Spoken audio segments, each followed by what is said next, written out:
देखिए क्वेश्चन क्या बोल रहा है, in the design of beam for limit state of collapse in flexure as per IS 456-2000, let the maximum strain is limited to 0.0025.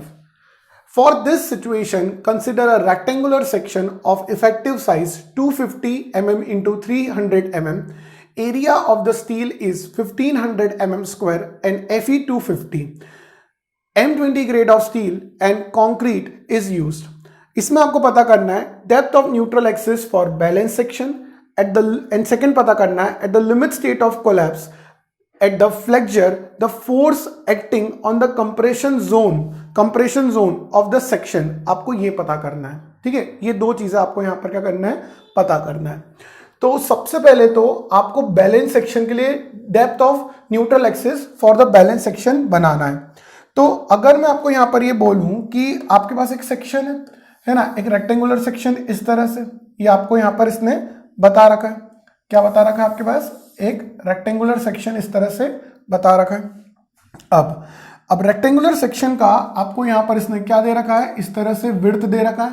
तो width कितना दे रखा है अपने को यहां पर? 250 mm दे रखा है। कितना दे रखा है? 250 mm दे रखा है। और अगर मैं यहां पर आप लोगों के लिए एरिया ऑफ स्टील का पोजीशन मार्क कर दूं, है ना, और रैंडम यहाँ पे बार्स बना दूं, तो ये भी आपको दे रखे हैं कि ये जो एरिया ऑफ स्टील है ये 1500 mm का स्क्वायर दे रखा है, ठीक है। ये हो गया। अब यहाँ पर ये जो डेप्थ है, यहाँ पर जो डेप्थ है ये 300 mm है। यहाँ पर ये जो डेप्थ है 300 mm होगी।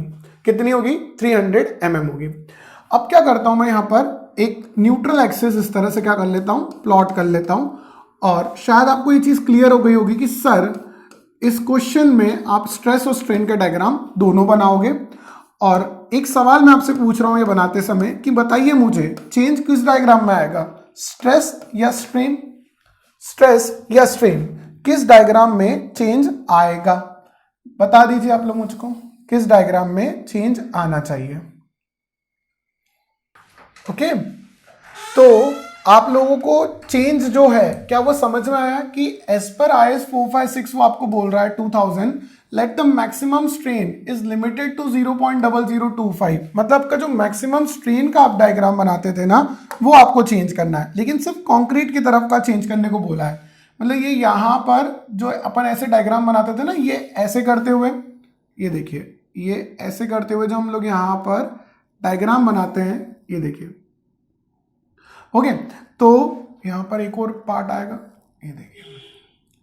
तो यहां पर जो वैल्यू लिखेंगे इस बार वो 0.0035 नहीं 0.0025 आ जाएगा।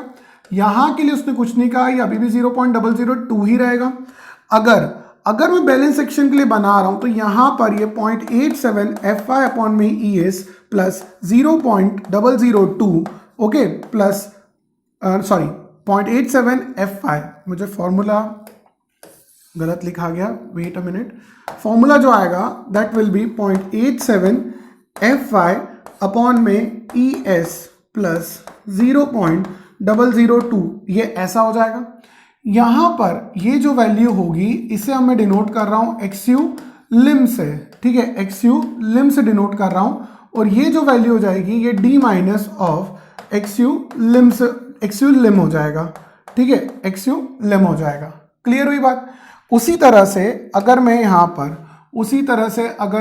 पर स्ट्रेस का डायग्राम बनाऊं तो there will be no change in the stress diagram, क्योंकि उसने बोला ही नहीं है, उसने हमको स्ट्रेस डायग्राम में कोई बदलाव करने के लिए नहीं बोला। तो ये अभी भी रेक्टेंगुलर पैराबोलिक ही रहेगा। कहने का मतलब यहां जो स्ट्रेस का वैल्यू लिखूंगा वो 0.45 FCK ही रहेगा, है ना। अब ये यहां पर इसका रेक्टेंगुलर पोर्शन खत्म हो गया। अब देखिए क्या था, जब मैंने, क्या सी फोर्स में कोई बदलाव आएगा? क्या सी फोर्स में कोई बदलाव आएगा? तो जैसे हम लिखते थे यहां पर कि यहां पर कहीं ये सी फोर्स लिखते थे, तो आपको याद होगा कि सी को लिखने के लिए मैं क्या करता था, इस C1 की मदद लेता था, है ना, और फिर क्या करता था, ये C2 का मदद लेता था। अब इस C1 और C2 को कैलकुलेट करने के लिए क्या मैं यहां का इस पोर्शन को मैं इस तरह से, है ना x1, और इस पोर्शन को क्या मैं x2 लिखता था, और x1 और x2 की वैल्यू तो मैं 0.0035 से निकालता था, मतलब c बदल जाएगा, मतलब c क्या हो जाएगा, बदल जाएगा। ये बात क्लियर हुई। तो क्या आपको यहां पर c कैलकुलेट करना पड़ेगा या नहीं करना पड़ेगा? करना पड़ेगा, क्योंकि उसने कहा है कि at the limit state of collapse at flexure force acting on the compression zone का पता करिए। पहला क्वेश्चन क्या है, depth of neutral axis for the balance section, depth of neutral axis for the balance section. तो अगर मैं इसको देखता हूं, लिखता हूं O, इसको लिखता हूं A, इसको लिखता हूं B, इसको लिखता हूं C, और इसको लिखता हूं मैं D।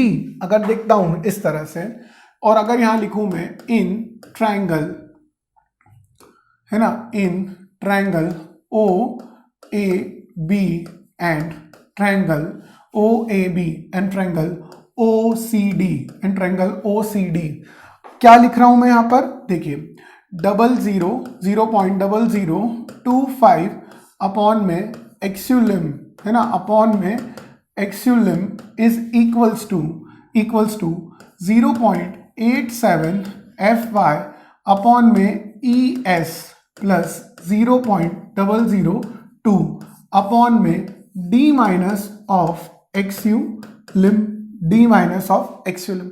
वैल्यूज पुट करते हैं और एक्सुलिम का वैल्यू यहां से कैलकुलेट करते हैं।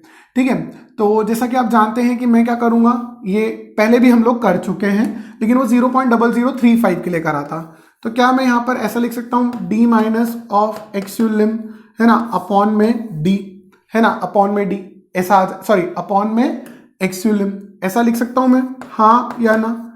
ऐसा मैं लिख सकता हूं, हाँ या ना?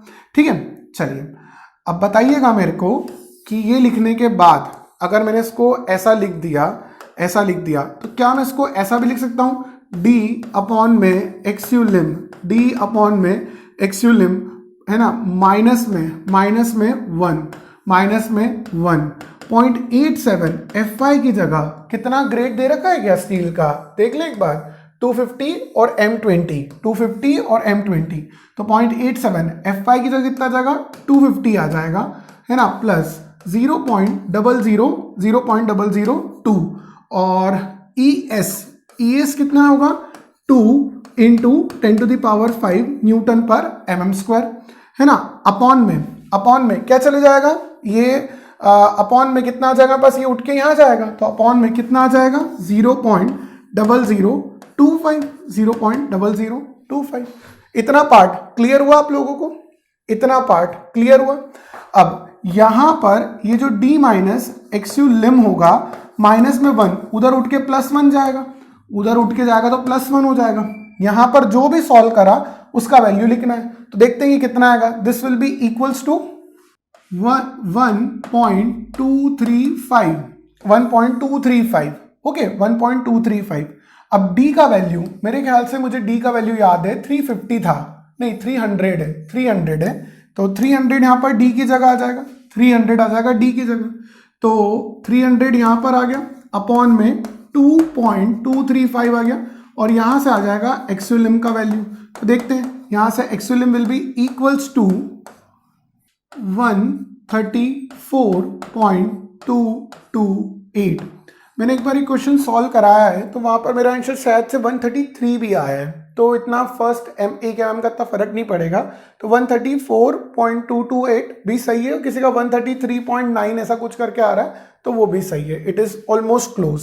कुछ कैलकुलेशन में ऊपर नीचे हो जाती, क्योंकि कुछ बच्चा यहाँ पर 2.1 से भी कैलकुलेट कर रहा होगा। 2.1 इंटू 10⁵ एग्जैक्ट वैल्यू है, मैंने 2 इंटू 10⁵ न्यूटन पर एम स्क्वायर से यहाँ पर एक्सुलिम निकाला, तो एक्सुलिम मेरे पास 133.228 mm आया, 134.228 mm मेरे पास क्या हो गया, यहाँ पर depth of neutral axis for the balance section आ गया। ठीक है, ये चीज हो गया क्लियर। ठीक है, ये चीज क्लियर हो गया आप लोगों को। अब आपको निकालना है at the limit state of collapse at flexure the force acting on the compression zone of the section, ये आपको यहां पर कैलकुलेट करना है। अब देखिए, अगर आपको कंप्रेसिव फोर्स निकालना है तो आपको C कैलकुलेट करना होगा। ठीक है, आपको C कैलकुलेट करना होगा, हाँ या ना? C कैलकुलेट करने के लिए अब आपको इसने क्या बोला, at the limit state of collapse at flexure.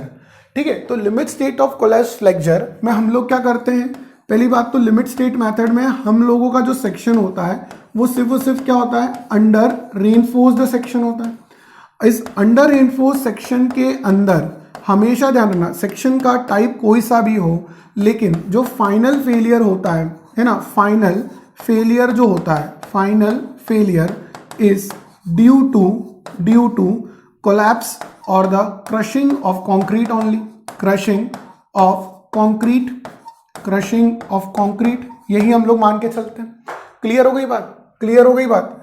मतलब अगर मुझे, है ना, यहां पर सी का डायग्राम कैलकुलेट करना है, सी अगर मुझे कैलकुलेट करना है तो मुझे सिर्फ क्या फर्क लाना पड़ेगा कि यहां पर एक्सयू लिम की जगह एक्सयू लिखना पड़ेगा, एक्सयू लिम की जगह सिर्फ एक्सयू लिखना पड़ेगा। ठीक है, इतना करना पड़ेगा। ठीक है, एक्सयू लिम की जगह सिर्फ एक्सयू लिखना पड़ेगा। क्लियर? बाकी डायग्राम सेम टू सेम ऐसा हो जाएगा और यहां पर क्या आ जाएगा, ऐसा ग्रेटर देन का साइन आ जाएगा, ऐसा ग्रेटर देन का साइन आ जाएगा और यहां एक्सयू लिम की जगह क्या आ जाएगा, एक्स यू आ जाएगा। ये बात समझ में आ रही है? ठीक है, अपन लोग करते हैं इसको कोशिश। ये देखिए, ये डायग्राम मैं नीचे ले आया हूं। ठीक है, ये डायग्राम मैं यहां पर क्या कर रहा हूं, नीचे लेके आ जा रहा हूं, तो आपको समझ में आ गया होगा। यहाँ पर मैंने एक्स यू लिख लिया। ठीक है, एक्स यू यहाँ पर इस तरह से लिख लिया और यहां से मुझे x1 और x2 का वैल्यू चाहिए, तो x1 तो यहाँ पर ओ ए सी डी हो गया, यहाँ पर चाहूँ तो मैं लिखता हूँ E और यहाँ लिख देता हूँ F। तो इस OEF की मदद से, इस वाले ट्रायंगल की मदद से मैं क्या लिख सकता हूँ, यहाँ पर ये देखिएगा आप, इस वाले ट्रायंगल में मैं क्या लिख सकता हूँ, मैं ऐसा वैल्यू पुट कर सकता हूँ या नहीं कर सकता हूँ इस ट्रायंगल की मदद से कि इन ट्रायंगल, ऐसा कर सकता हूँ, इन ट्रायंगल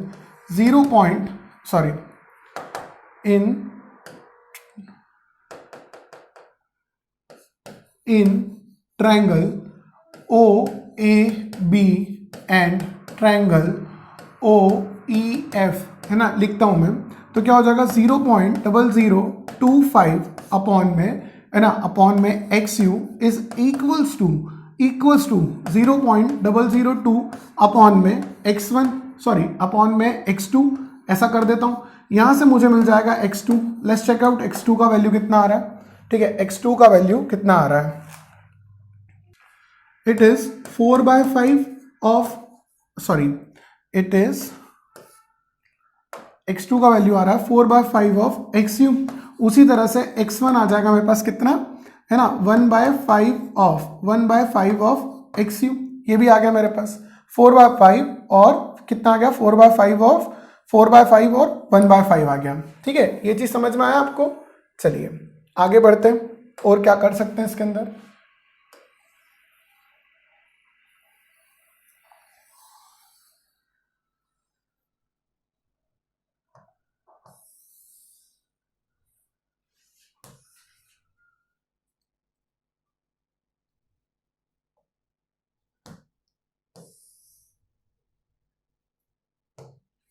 ठीक है, अब देखिए आपको दिख रहा होगा स्क्रीन पे, ये मैं दो चीजें लेके आया हूं आपके लिए। अब इसका एनालिसिस करने के लिए हम क्या करेंगे, C और C2 जो हमको लिखना होगा, C1 और C2 का ऐड करके C लिखना होगा। ठीक है, C1 और C2 का ऐड करके हमको क्या करना पड़ेगा, इतना लिखना पड़ेगा। तो देखते हैं, C इक्वल्स टू क्या लिखा हम लोगों ने, C1 प्लस C2 लिखा, है ना। अब लिखते हैं अपन लोग यहाँ पर, है ना, C1 की जगह कितना आ जाएगा, C1 तो रेक्टेंगल होता है तो 0.45 FCK, बस डेप्थ बदली तो डेप्थ कितनी हो गई, 1.5 ऑफ XU हो गया, है ना, 1.5 ऑफ XU हो गया। प्लस क्या यहां पर मैं ऐसा भी कर सकता था, यहां पर ऐसा भी हो जाएगा क्योंकि अब पैराबोला है, 2/3 बेस 0.45 FCK और डेप्थ कितनी हो जाएगी यहां पर 4/5 ऑफ XU। क्या ऐसा हो जाएगा? तो देखते हैं यहां से जो C होगा उसका वैल्यू कितना है, then the C will be equals to, check करते हैं, 0.33 FCK और यहां से हो गया मेरे पास XU, है ना, यहां से हो गया मेरे पास XU। अब देखिए यहां से C निकाल लिया। अब टोटल C अगर लिखना हो यहां पर, अगर मुझे, अपन इसको नेक्स्ट पेज पे देखते हैं, वेट अ सेकेंड, अगर मुझे यहां पर टोटल कंप्रेसिव फोर्स लिखना हो, है ना, टोटल कंप्रेसिव फोर्स अगर लिखना हो तो क्या होगा, compressive force, total compressive force हो जाएगा C equals to 0.33 FCK XU और यहां हो जाएगा मल्टीप्लाई B, है ना, मल्टीप्लाई B। अब अभी भी अगर मुझे टोटल कंप्रेसिव फोर्स लिखना हो तो देखो मेरे पास क्या क्या है, 0.33 है ना, FCK का वैल्यू आई गेस M20 दे रखा है ना, एक बार चेक कर लेते हैं। FCK का वैल्यू एक बार M20 दे रखा है, एक बार चेक कर लेते हैं। तो M20 आ रहा है, कितना आ रहा है M20, तो यहाँ हो गया M20, है ना। XU का वैल्यू मुझे पता नहीं है, B कितना दे रखा है 300 दे रखा है, और यहाँ पर मुझे XU है ना। अब मुझे अगर C कैलकुलेट करना है तो मुझे क्या करना पड़ेगा, XU कैलकुलेट करना पड़ेगा, और अगर मुझे XU कैलकुलेट करना है तो मुझे C इक्वल्स टू T करना पड़ेगा। तो यहाँ पर मेरा दिमाग हुआ खराब। अब मेरा दिमाग क्यों खराब हुआ, कई स्टूडेंट्स का तो बहुत पहले ही दिमाग खराब होगा कि क्या कर रहे हो आप। जब C इक्वल्स टू T कर सकते हैं, जब C इक्वल्स टू T कर सकते हैं तो मुझे ये बताइए कि क्या T का वैल्यू 0.87 FY/AST है, और क्या मेरे पास 0.87 FY का वैल्यू 250 और AST का वैल्यू 1500 है। यही तो करूंगा, एक बार चेक कर लेते हैं। क्या मेरे पास Fe 250 है और क्या मेरे पास यहाँ पर 1500 m² है। तो जब मैं C के लिए XU C equals to T करके लिए निकाल रहा हूं तो ये T का वैल्यू यहां से देखिए कितना आया, this will be equals to 326.250 kilo newton metre. ये आ गया मेरे पास यहाँ पर T का वैल्यू। अरे जब T का वैल्यू ये आ गया और C इक्वल्स टू T है तो क्या ये भी तो C ही होगा। मतलब आप समझ रहे हो, आप समझ रहे हो, ये जो मैंने स्टेप करी, कौन सी वाली, ये वाली जो मैंने स्टेप करी, ये इतना जो मैंने यहां पर दिमाग लगाया, ये मुझे करने की जरूरत ही नहीं थी, ये मुझे यहां पर करने का जरूरत ही नहीं था। क्लियर हुआ बात आपको, इतना करने का मुझे जरूरत ही नहीं था, लेकिन मैंने फिर भी करा। क्यों, ताकि आप लोगों को समझ में आ जाए कि भैया होता क्या है यहां पर, मतलब कर क्या रहे हैं, ठीक है, कर क्या रहे हैं, क्यों कर रहे हैं, ये सब चीजें आपको समझ में आना चाहिए। अभी तो क्या है, हम सीखने वाली लर्निंग स्टेज में, तो हम जितनी सारी चीजें चाहें वो कर सकते हैं। ठीक है, मेरा काम है आपको जितना हो सके उतना एक्सप्लेन करना, ताकि आपको एग्जाम में सोचना भी नहीं पड़े, and you just click on the answer, क्योंकि आपको पता हो कि अप्रोच कहाँ है। ठीक है, ठीक है, ये चीज समझ में आया, ये चीज समझ में आया। तो उसी तरह से C इक्वल्स टू T है ना, C इक्वल्स टू T कर सकता था मैं, मतलब इतना मुझे करने की जरूरत ही नहीं थी। यहां पर जैसे मैंने 134.228 निकाला, उसके बाद मुझे डायरेक्ट यहां पर क्या करना था, C equals to T put करना था, और जैसे ही मैं C equals to T put करता तो मुझे समझ में आया था कि C का वैल्यू T के इक्वल होता, T का सारा वैल्यू गिवन था, काम खत्म हो गया। क्लियर।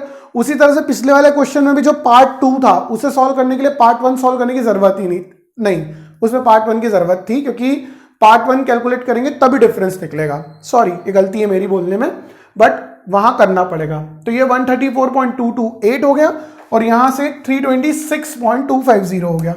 कितना हो गया, 326.250 किलो न्यूटन मीटर हो गया। तो आप इस चीज का भी क्या करेंगे, थोड़ा सा ध्यान रखेंगे कि कई बार क्वेश्चन क्या होता है, बहुत आसान होता है, वो आपका टाइम बचाना चाहता है, बट वो आपसे ये उम्मीद कर सकता है कि आप थोड़ा बियॉन्ड जाके सोचो, आप थोड़ा एक्स्ट्रा सोचो, उन बच्चों जैसा सोचो जो स्कोर कर रहे हैं, रैंक लेके आ रहे हैं। ठीक है, बट मेरा काम है आपको एक्सप्लेन करना सारी चीजें, इसलिए हमने दूसरी अप्रोच भी देखी। जरूरत थी, नहीं थी, समझ में आया बात। ओके, बट स्ट्रेन डायग्राम के कारण क्या कंप्रेसिव फोर्स बदलेगा, हाँ बदलेगा, ये बताना था।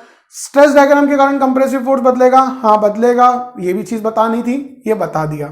ठीक है, क्लियर हो गई बात आप लोगों को यहां तक। तो इसी के साथ जितने भी एक्स्ट्रा क्वेश्चंस मुझे आप लोगों को कराना था, ताकि अभी तक जितना भी पढ़ाया है वो आपको समझ में आ जाए, ये खत्म होता है। ठीक है, कुछ 28 क्वेश्चंस कर लिए हम लोगों ने। ठीक है, अब नेक्स्ट सेशन में हम लोग गेट के PYQs देखेंगे, नेक्स्ट सेशन में हम लोग गेट के PYQs देखेंगे। तो मिलते हैं स्टूडेंट्स नेक्स्ट सेशन में, जब तक के लिए बाय बाय।